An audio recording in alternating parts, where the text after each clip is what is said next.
Selamat pagi sahabat Sarapan Sabda dimanapun Anda berada. Kembali berjumpa dalam Sarapan Sabda yang akan menyegarkan jiwa Anda, memberikan kekuatan agar Anda semakin sehat, kuat, dan bersuka cita. Selamat mendengarkan.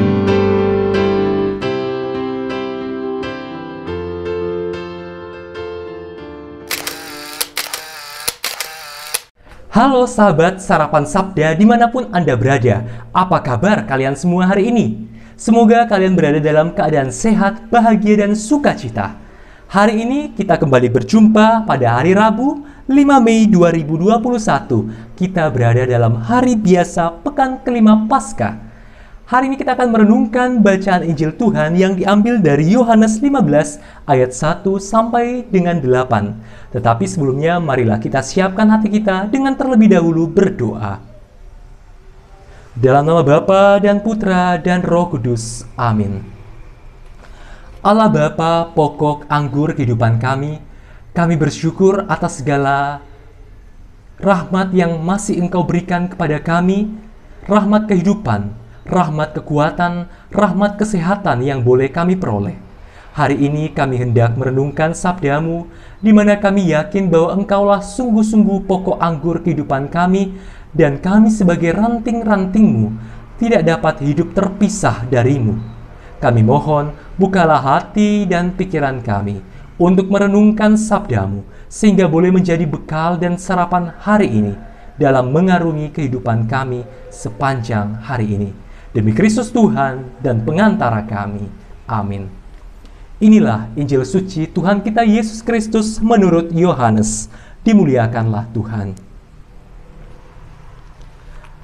Yesus berkata kepada murid-muridnya, "Akulah pokok anggur yang benar dan Bapakulah pengusahanya. Setiap ranting padaku yang tidak berbuah dipotongnya, dan setiap ranting yang berbuah dibersihkannya, supaya ia lebih banyak berbuah.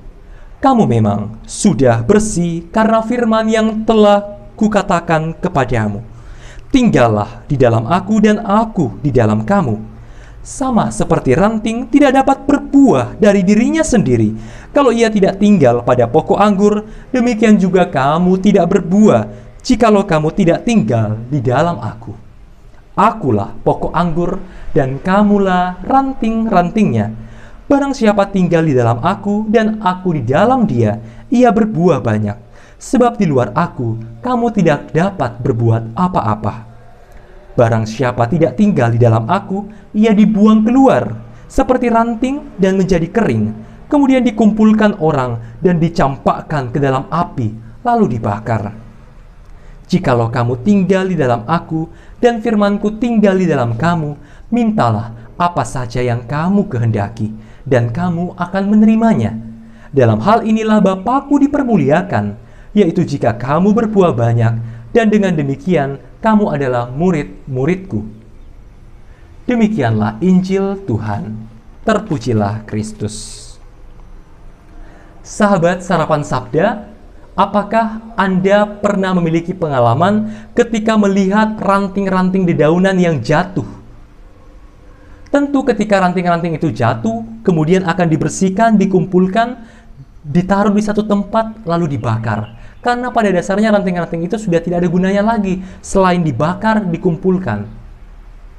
Nah, dalam bacaan Injil hari ini juga ditegaskan hal yang sama, bahwa sebuah ranting, yaitu kita, tidak dapat hidup terpisah dari sang pokok anggur sejati, yaitu Tuhan sendiri.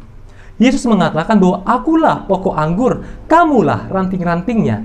Jikalau kamu tinggal dalam aku, kamu akan berbuah banyak. Tetapi ketika kamu terlepas daripada aku, kamu tidak akan berbuah. Kamu tidak dapat berbuat apa-apa malahan. Nah, saudara-saudara terkasih, Yesus yang adalah pokok anggur dan kitalah ranting-rantingnya mengandung maksud adanya relasi kasih, relasi personal antara Allah dan manusia. Yesus sudah menawarkan jalan keselamatan kepada kita, karena ialah pokok anggur sejati. Kita, manusia, menanggapinya sebagai ranting-rantingnya itu di dalam hidup kita sehari-hari. Kalau sebuah pohon yang kemudian berdiri tegak, menghasilkan buah yang manis, tentu akan menyenangkan, bukan? Tetapi ketika ranting-ranting dan buah itu jatuh, ternyata masih mangkal, masih belum manis, belum masak, tidak ada lagi gunanya. Ia tidak dapat berbuah. Ranting yang sudah jatuh tidak dapat lagi hidup. Mengapa demikian? Karena tidak ada sumber nutrisi lagi, sumber zat-zat hara, bahan-bahan yang diperlukan. Tetapi ketika dia mampu bersatu dengan pohon induknya, ia akan berbuah terus dan menerus. Inilah undangan Tuhan kepada kita, kepada Anda dan saya, untuk tinggal bersamanya. Pertanyaan kritis yang dapat kita ajukan, seberapa lamakah, seberapa seringkah kita tinggal dalam Kristus dan berbuah? Memang, kita dapat menghayati hal ini secara konkret dalam Ekaristi. Tetapi apakah dalam kehidupan sehari-hari kita juga dapat tinggal dalam Kristus? Contohnya apa?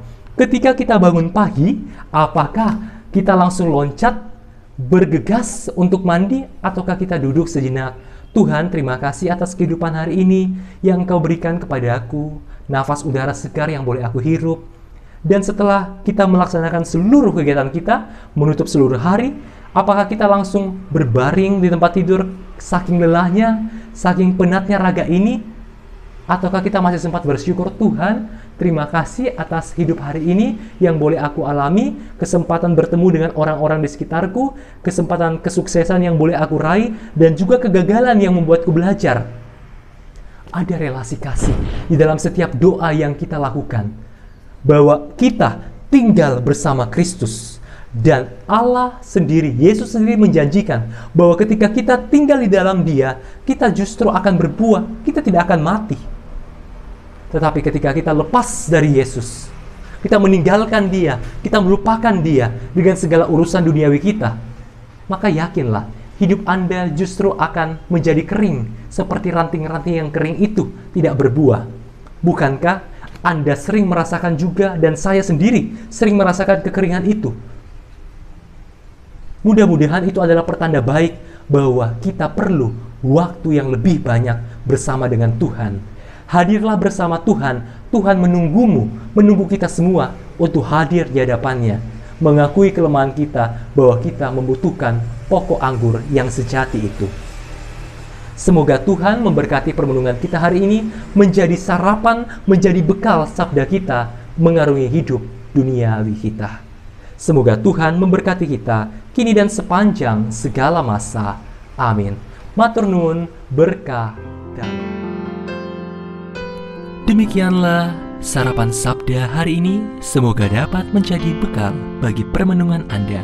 Sampai jumpa lagi dalam edisi sarapan sabda berikutnya. Matur nuwun, berkah dalam.